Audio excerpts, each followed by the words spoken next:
అనగానే అమ్మవారు బోనాల పండుగ, పోతురాజుల పండుగ, ఇది తెలంగాణ సంస్కృతి. దీనికి కారణం ఒకటే, వర్షాలు బాగా పడాలి, మంచి పంటలు పండించుకోవాలి, అదేవిధంగా సుఖ సంతోషాలు ఉండాలి. మా చెల్లెండ్లు అక్కలు బోనాలు ఎందుకు ఎత్తుకుంటారంటే అమ్మవారికి పూజ చేసి మాకు మంచి భర్త దొరకాలి, మంచి అత్త దొరకాలి, మంచి మామ దొరకాలి అనేది వాళ్ళ ఆలోచన.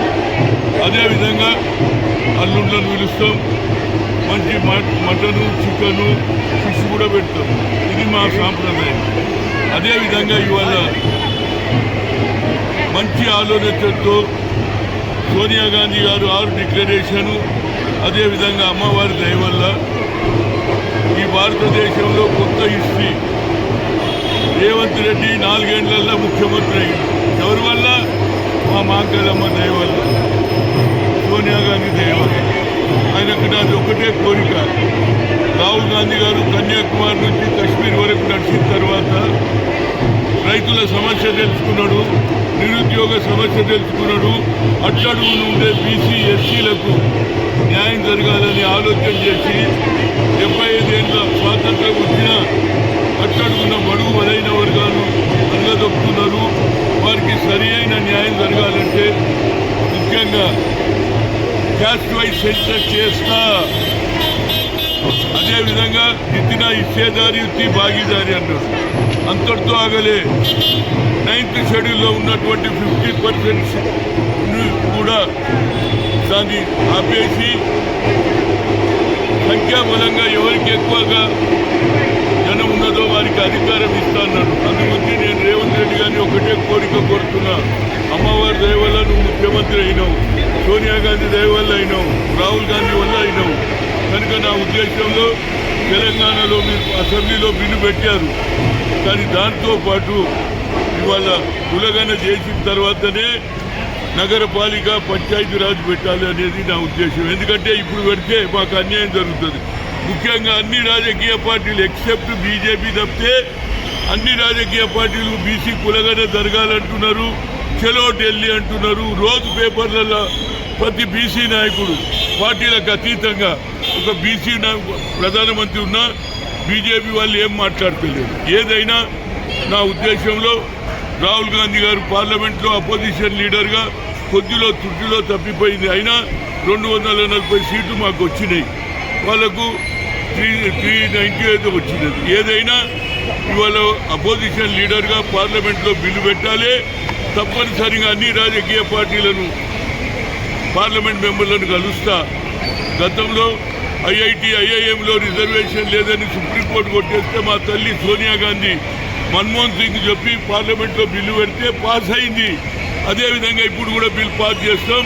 మళ్ళీ మరొకసారి ముఖ్యమంత్రిని కోరుతున్నా, ఇమీడియట్గా ఎలక్షన్ పెడితే మాకు నష్టం జరుగుతుంది. కనుక దాని మీద ఆలోచన చేసి తప్పనిసరిగా రాహుల్ గాంధీ గారు కూడా ఎందుకు పార్లమెంట్లో బిల్లు పెడితే ఉంటుంది. అదే మీ రాష్ట్రంలో కాంగ్రెస్ గెలిచినటువంటి రాష్ట్రంలోనే మీరు కులగన జరగకుండానే మీరు ఎన్నికలు పెట్టారు కాబట్టి అనే ఛాన్స్ వస్తుంది. కాబట్టి ఆయన ఆలోచనలో మార్పు రాలని మాంకాళి తల్లి కోరుతున్నా. అమ్మ నువ్వు చెప్పు, ఆయనని అన్నాడు తప్పనిసరిగా కులగన చేస్తా అన్నాడు. కులగన చేసిన తర్వాత ఇది పార్లమెంట్లో అసెంబ్లీలో బిల్లు పెట్టారు, కులగన జరగాలి. అప్పుడే పెట్టినప్పుడే ఇమీడియట్గా కులగన మొదలు పెట్టుంటే 2-3 నెలలు అయిపోతుండే. ఇప్పటికైనా టైం ఉన్నది, తప్పనిసరిగా కులగన జరిపించాలి. దాని ప్రకారంగా పంచాయతీరాజ్ నగర బిల్లు అమ్మ మాంకాళి తల్లి తప్పనిసరిగా ఇది ఒక్కటి న్యాయం చేస్తే రాహుల్ గాంధీ యావత్ భారతదేశంలో వచ్చే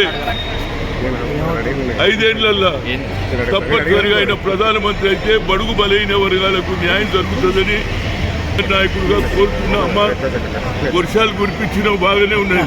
ఫ్లైఓవర్ కూడా చాలా రోజులు తొందరగా ఇది మరి కిషన్ రెడ్డి గారు మంత్రి ఆయననే ఇదంతా చేసి స్పీడప్ చేయమని కాంగ్రెస్ ప్రభుత్వం మీదే ఉంది కాబట్టి స్పీడప్ తొందరగా 3 నెలల్లో ఇది ఇనాగ్రేషన్ కావాలని కోరుతున్నాను. ఓకే, ప్రజల కోరిక ఉన్నదా లేదా?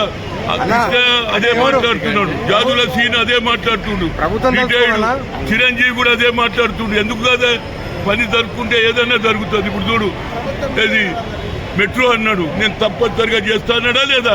అట్లనే ఇది కూడా చేయమని అడుగుతున్నాం. సమయం తక్కువ చేస్తుంది బాయ్, మీరే పంచాయతీ అసలు సంగతి చెప్పరు. కొన్ని మీడియా ఉన్నప్పుడు అదే అడుగు, రేవంత్ రెడ్డిని అడుగు, అదే విధంగా కిషన్ రెడ్డిని అడగరు. ఆయన దగ్గరనేమో ఇవి అంటారు, మా దగ్గర వచ్చి That is Bharat. India, that is Bharat. ये क्या बात हुई? फ्रांस के दो नाम नहीं है, जर्मनी के दो नाम नहीं है, इंग्लैंड के दो नाम नहीं है, अमेरिका के नाम है. ये किससे प्रेरणा लेता है? जानना हो तो हजारों साल पुरानी संस्कृति भारत की ओर देखना पड़ेगा. भारत, जब मैंने पढ़ना शुरू किया तो ध्यान आया हम क्या थे, क्या हो गए और क्या होंगे अभी. आज का जो इंडिया है, G20 के जो एम्बेसडर्स हैं और बाकी कंट्रीज के लोग हैं, वो आए तो इंडिया में थे, गए भारत से थे. उनको बुलाया था प्राइम मिनिस्टर ऑफ इंडिया ने और विदा किया हुए ज्ञान के प्रकाश में लगे हुए लोग ऐसे हैं भारत के लोग. और जैसे constitution of India, story of the constitution, the highs and lows in the constitution, government versus judiciary versus Supreme Court, and how the Supreme Court upholds the fundamental rights of the people and is the custodian of the constitution. So I'm so happy to come to the ABP program, and we had so many people who were questioning before the program, and I think they'll be questioning after the program also. They were full of energy, and I'm very happy that I'm spreading this awareness about the constitution amongst the youth. Thank you. Thank you.